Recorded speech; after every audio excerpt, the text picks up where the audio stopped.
নমস্কার বন্ধুরা, বাংলার বাগানে আপনাদেরকে স্বাগত। আপনারা সবাই নিশ্চয়ই ভালো আছেন, আর গাছকে ভালো রাখার জন্য আপনাদেরকেও ভালো থাকতে হবে।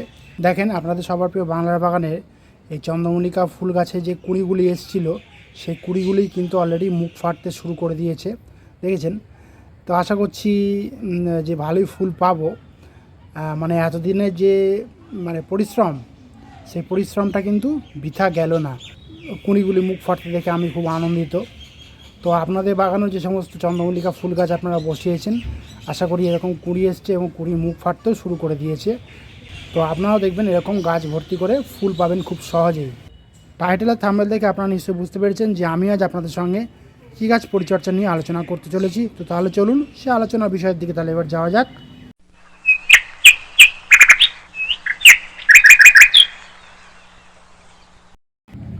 দেখেন, আপনাদের সবার প্রিয় বাংলার বাগানের এই গাঁদা গাছগুলিতে দেখেন কি অসংখ্য কুঁড়ি এসছে। দেখেন, এই দেখেছেন কয়েকটি কুঁড়ি আবার মুখ ফাটতেও শুরু করে দিয়েছে।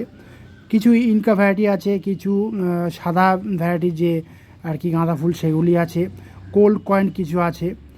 দেখেন কুঁড়ি এসছে কি সংখ্যায়, দেখেছেন। মানে ফুল ফুটলে গাছে পাতা দেখা যাবে কিনা সন্দেহ। তো আপনারাও নিশ্চয়ই গাঁদা গাছ নিশ্চয়ই আপনাদের বাড়িতে বসিয়েছেন, সে টবে হোক বা মাটিতে। তো আপনারাও কীভাবে এরকম প্রচুর সংখ্যায় কুঁড়ি আপনাদের গাঁদা গাছগুলিতে আপনারা আনবেন, তো সেই বিষয় নিয়ে আমি আজকে আপনাদের সঙ্গে আলোচনা করব। আপনারা ভিডিওটিকে স্কিপ করবেন না, মনোযোগ সহকারে কিন্তু সম্পূর্ণ ভিডিওটি দেখবেন। তাহলে কিন্তু আপনারাও এরকম গাছ ভর্তি করে এরকম গাঁদা গাছে কুঁড়ি আনতে পারবেন খুব সহজেই। দেখেন, এখানে একটা ছোট গাঁদা গাছ রয়েছে 4 ইঞ্চি টবে, তাতেও দেখেন কত সংখ্যায় কুঁড়ি এসছে। তো এইভাবে গাছ ভর্তি করে আপনারা কীভাবে গাঁদা গাছে কুঁড়ি আনবেন, আমি আপনাদেরকে সেই নিয়ে কয়েক টিপস আপনাদের সঙ্গে আলোচনা করব। আপনারা সেই টিপসগুলি কিন্তু ফলো করবেন। টিপস নাম্বার 1, মাটি। আপনারা কেমন ধরনের মাটিতে এই গাঁদা গাছ প্রথমেই রোপণ করবেন। দেখুন, নার্সারি থেকে প্রথমে যখন চারা নিয়ে আসবেন, তারপরে নিয়ে এসেই কিন্তু সঙ্গে সঙ্গে আপনারা রোপণ করবেন না। কিছুদিন আপনারা বালিতে সেই থামপটে যে চারা নিয়ে আসছেন, সেই চারাগুলিকে বসিয়ে রাখবেন। তারপরে রুট বাউন্ড হয়ে নিচে ছিদ্র দিয়ে আর কি যখন রুট বেরিয়ে যাবে, তারপরে কিন্তু আপনারা মিনিমাম 4 ইঞ্চি পটে আপনারা বসিয়ে রাখবেন। তারপরে কিন্তু আপনারা ফাইনাল পটিং করবেন। সে 8 ইঞ্চিতেও দিতে পারেন বা 10 ইঞ্চি বড় টবেও আপনারা দিতে পারেন, তাতে কোনো অসুবিধা হবে না। এবং আপনারা যখন মাটি তৈরি করবেন, সেই মাটির সঙ্গে কিন্তু প্রতি টব পিছু 1 মুঠো হাড় গুঁড়ো, 1 মুঠো শিংকুচি, 1 মুঠো রক্তসার, সামান্য একটু ট্রাইকোডার্মা এবং 1 মুঠো ভর্তি 2 বছরের পুরনো ভার্মিকম্পোস্ট সার মিশিয়ে আপনারা সেই মাটিটাকে তৈরি করবেন। দিয়ে কিছুদিন রেখে দেবেন, তারপরে কিন্তু আপনারা ফাইনাল পটিং করবেন এই গাঁদা গাছগুলি। তাহলে দেখবেন এরকম গাছ ভর্তি করে কিন্তু এরকম কুঁড়ি পাবেন খুব সহজেই। Tips number 2, সূর্যালোক। আপনারা যখন এই গাঁদা গাছ মাটিতে বা টবে বসাবেন, আপনারা যেই জায়গাতেই আপনারা রোপণ করুন না কেন, ভালো সকাল থেকে বিকাল পর্যন্ত রোদ্দুর পায় ভালো আর কি, সেই রকম জায়গাতে কিন্তু আপনারা বসাবেন। কোনো ছায়াযুক্ত জায়গাতে কিন্তু আপনারা এই গাছ বসাবেন না, বা কোনো শেড এরিয়াতেও কিন্তু এই গাছ কখনোই আপনারা ভুল করেও বসাবেন না। তাহলে দেখবেন গাছ এরকম ভর্তি করে কুঁড়িও আনতে পারবেন না এবং গাছ ভর্তি করে ফুলও আপনারা ফোটাতে পারবেন না খুব সহজে। টিপস নাম্বার 3, জল। এই গাছ যে মাটিতে আপনারা বসাবেন, সেই মাটিতে কিন্তু জল সে ব্যবস্থাটা ভালোভাবে আপনাদেরকে করতেই হবে। এবং তার পাশাপাশি জল নিকাশি ব্যবস্থাটা ভালোভাবে করতে হবে, টবের মাটিতে যাতে জল না দাঁড়ায় সেদিকে কিন্তু খেয়াল রাখতে হবে। যেমন দেখেন, আমার এই গাছটি কিন্তু 7 ইঞ্চি টবে বসানো আছে, আর দেখেন সকালে কিন্তু আমি জল দিয়েছি, সেই জল কিন্তু টবের মাটিতে দাঁড়ায়নি, দেখেছেন। জলটা কিন্তু ভালোভাবেই কিন্তু ড্রেনেজ হোল দিয়ে বেরিয়ে গেছে। আর দেখেন এখনও কিন্তু বেশ গোবর সার কিন্তু দেখা যাচ্ছে, যেগুলো আর কি ঢিলা হয়েছিল সেগুলোই কিন্তু এখনও দেখা যাচ্ছে। তো আপনারাও কিন্তু এরকম জলসেচ ব্যবস্থাটা কিন্তু ভালোভাবে করে যাবেন, কারণ জলের অভাব হলে বা জল বেশি হয়ে গেলে কিন্তু গাছের পাতা হলুদ হয়ে যেতে পারে এবং গাছে কুঁড়ি আনতেও কিন্তু অনেক দেরি হতে পারে। সেই জন্য বলছি জলসেচ ব্যবস্থাটা কিন্তু আপনারা ভালোভাবে করবেন।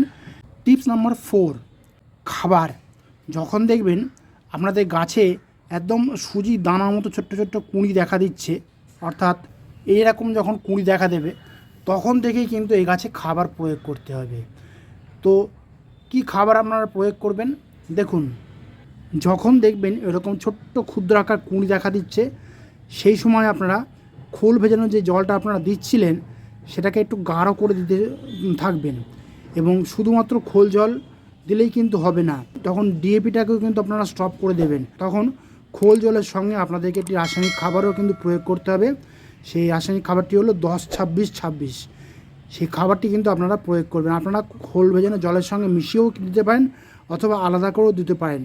যেদিনকে আপনারা খোল ভেজানো জল দেবেন সেদিনকে খোল ভেজানো জলের সঙ্গে আপনারা আপনাদের যতগুলি গাছ রয়েছে সংখ্যা অনুযায়ী আর কি, ধরুন আপনাদের 4টে গাছ রয়েছে, তাহলে বড় চা চামচে 1 চামচ আপনারা 10-26-26 খাবারটা ভালোভাবে মিশিয়ে দিয়ে সেই খোল ভেজানো জলের সঙ্গে সেই খোল জলটাকে কিন্তু আপনারা টবের মাটিতে প্রয়োগ করবেন বা গাছের গোড়াতে দেবেন। আর যারা আলাদা করে দিতে চাইছেন তারা খোল ভেজানো জল যেদিনকে দেবেন তার 2 দিন পরে আপনারা টবের মাপ অনুযায়ী আপনারা 10-26-26 খাবারটা আপনারা আপনাদের গাঁদা গাছে দিয়ে যাবেন। টবের মাপ অনুযায়ী 8 ইঞ্চি টব হলে 8টি দানা, 7 ইঞ্চি টব হলে 7টি দানা, 10 ইঞ্চি টব হলে 10টি দানা আপনারা দিয়ে যাবেন টবের কাঁধ বরাবর ঘুরিয়ে ঘুরিয়ে। যাদের মাটিতে গাছ রয়েছে তারা গোড়া থেকে 1 বিঘে দূরে আপনারা সেই খাবার প্রয়োগ করবেন, ওই 8-10টা দানার মতো দিয়ে দেবেন। তাহলে দেখবেন এরকম আপনাদের গাছেও কিন্তু আপনারা এরকম ভালো গাছ ভর্তি করে কিন্তু এরকম কুঁড়ি আনতে পারবেন খুব সহজেই। সেই খাবারটা মিনিমাম আপনারা প্রায় 7 দিন বা 10 দিন অন্তর অন্তর আপনারা প্রয়োগ করবেন। তাহলে দেখবেন গাছের কুঁড়িগুলি কিন্তু ধীরে ধীরে বড় আকার নেবে এবং কুঁড়িগুলি যখন পুষ্ট হবে দেখবেন এরকম মুখ ফাটতে শুরু করবে। এর পাশাপাশি ফুলের মানে স্পষ্ট যে কালার, সেই কালারগুলিকে আনার জন্য আপনারা 0050 নামক যে ফোলিয়ার স্প্রে খাবারটি রয়েছে সেই খাবারটি কিন্তু আপনারা আপনাদের গাছে স্প্রে করতে পারেন। আপনারা করবেন কি 1 লিটার জলে 2 গ্রাম মতো 0050 নিয়ে ভালোভাবে মিশিয়ে নেবেন, নিয়ে আপনারা সম্পূর্ণ গাছটিকে পুরো স্নান করিয়ে দেবেন। যার ফলে হবে কি যখন ফুল ফুটবে এরকম স্পষ্টভাবে কালারগুলি ফুটে উঠবে। দেখবেন এই দেখেন আমার এই কালারগুলি দেখেন, শুধু ফুলের কালারগুলি দেখেন, দেখেছেন কী সুন্দরভাবে ফুটে উঠেছে স্পষ্টভাবে। আর যাদের কাছে 0050 নেই বা ফোলিয়ার স্প্রে ইউজ করেন না তারা করবেন কি এমওপি অর্থাৎ লাল পটাশ আপনারা আইসক্রিমের চামচে ভর্তি ভর্তি 1 চামচ 1 লিটার জলে ভালোভাবে গুলে নেবেন, নিয়ে আপনারা সেই জলটাকে কিন্তু আপনারা আপনাদের টবের মাটিতে প্রয়োগ করবেন। যাদের মাটিতে গাছ রয়েছে তারাও গাছের গোড়াতে কিন্তু সেই জলটা দিয়ে দেবেন, পরিমাণ বুঝে কিন্তু জলটা দেবেন, জল যেন বেশি না হয়। তাহলে দেখবেন যখন ফুলগুলি ফুটবে কি বড় আকারের সাইজ আপনারা আনতে পারবেন, আপনারা নিজেরা না দেখলে তখন আর বিশ্বাসই করবেন না। টিপস নাম্বার 5, এই গাঁদা গাছে যখন এরকম কুঁড়ি আসবে বা এরকম ক্ষুদ্র ক্ষুদ্র কুঁড়ি যখন ধরতে শুরু করবে তখন কিন্তু শুধু ওই যে খাবারগুলি বললাম সেই খাবারগুলি দিলেই কিন্তু হবে না। এর পাশাপাশি কিন্তু এই গাছগুলিতে আমাদেরকে একটু মাইক্রোনিউট্রিয়েন্টও কিন্তু দিতে হবে, যার জন্যই কিন্তু এতগুলো কুঁড়ি সহজেই দাঁড়িয়ে যাবে এবং ফুলও ফুটবে খুব বড় আকারের। তো আমরা করব কি মাইক্রোনিউট্রিয়েন্টটা আমরা সপ্তাহে অন্তত 15 দিন অন্তর আমরা প্রয়োগ করব আমাদের গাছে। 1 লিটার জলে 2 গ্রাম ভালোভাবে মাইক্রোনিউট্রিয়েন্টটাকে মিশিয়ে নিয়ে আপনারা সম্পূর্ণ গাছটিকে পুরো স্নান করিয়ে দেবেন। তাহলে দেখবেন যখন কুঁড়ি যখন আপনার এরকম ক্ষুদ্র একদম ছোট্ট অবস্থা থেকে যখন এইরকম অবস্থাতে যাবে আর কি, তারপরে দেখেন এই অবস্থাতে যাবে এরকম স্টেপ বাই স্টেপ, তারপরে যখন এরকম স্টেপে আর কি মানে আসবে আর কি, তখন দেখবেন ভালোভাবে পুষ্ট হবে। কারণ সম্পূর্ণ খাদ্যটা যেহেতু গাছ পাচ্ছে গাছ পাতার মাধ্যমে, সেই পাতার মাধ্যমে নিয়ে কিন্তু তার কুঁড়িগুলিতে সরবরাহ করছে, যার ফলে কিন্তু কুঁড়িগুলি খুব দ্রুত বড় হবে এবং আকারে বড় হবে, যার ফলে দেখবেন কুঁড়িগুলি এরকম বড় আকার ধারণ করতে খুব সুবিধা হবে ওদের এবং দ্রুতও কিন্তু বড় করতে পারবে সেই গাছগুলি পাতার মাধ্যমে খাবার নিয়ে। আর যখন দেখবেন ফুল ফুটছে আপনাদের গাছে তখন দেখবেন এরকম পুষ্ট আকার নিয়ে কিন্তু ফুলগুলি ফুটবে আপনাদের গাঁদা গাছগুলিতে। টিপস নাম্বার 6, কীটনাশক। এই গাঁদা গাছে কিন্তু এখন প্রচুর পরিমাণে বিভিন্ন রকমের কীটপতঙ্গের আক্রমণ হতে পারে কিন্তু আপনাদের এই গাঁদা গাছগুলিতে।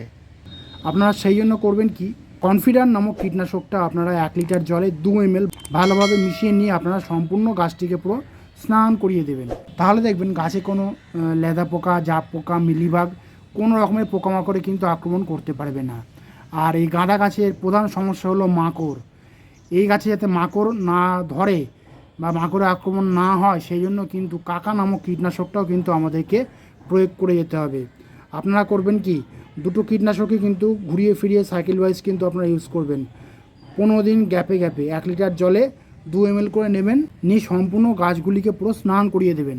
তাহলে দেখবেন গাছের পাতা পুরো এরকম ঝাঁ চকচকে থাকবে, পরিষ্কার থাকবে, কোনো রকমের কীটপতঙ্গের আক্রমণ কিন্তু হবে না। তো আমি আপনাদেরকে যে কটি টিপস আপনাদেরকে বললাম, আপনারা সেই কটি টিপস মেনে চলুন, দেখবেন আপনাদের গাঁদা গাছগুলিতেও এরকম গাছ ভর্তি করে ফুলের কুঁড়ি আনতে পারবেন খুব সহজেই। অর্থাৎ ফুলগুলি যখন ফুটবে গাছের পাতা আপনারা দেখতে পাবেন না খুব সহজে। তো বন্ধুরা, আজ এই পর্যন্তই। আর যদি কোনো কমেন্ট থাকে তাহলে কিন্তু বাংলার বাগানকে জানাতে ভুলবেন না, কারণ বাংলার বাগান সবসময় আপনাদের পাশে ছিল, আছে এবং থাকবে। আর আমার এই ভিডিওটি যদি আপনাদের ভালো লাগে তবে লাইক করবেন, গাছপ্রেমী বন্ধুদের মধ্যে শেয়ার করবেন এবং আমার চ্যানেলটিকে সাবস্ক্রাইব করে বেল আইকনটিকে প্রেস করে অল নোটিফিকেশনটিকে প্রেস করে রাখবেন, যাতে নিত্য নতুন ভিডিওগুলি আপনাদের কাছে খুব সহজেই পৌঁছে যেতে পারে।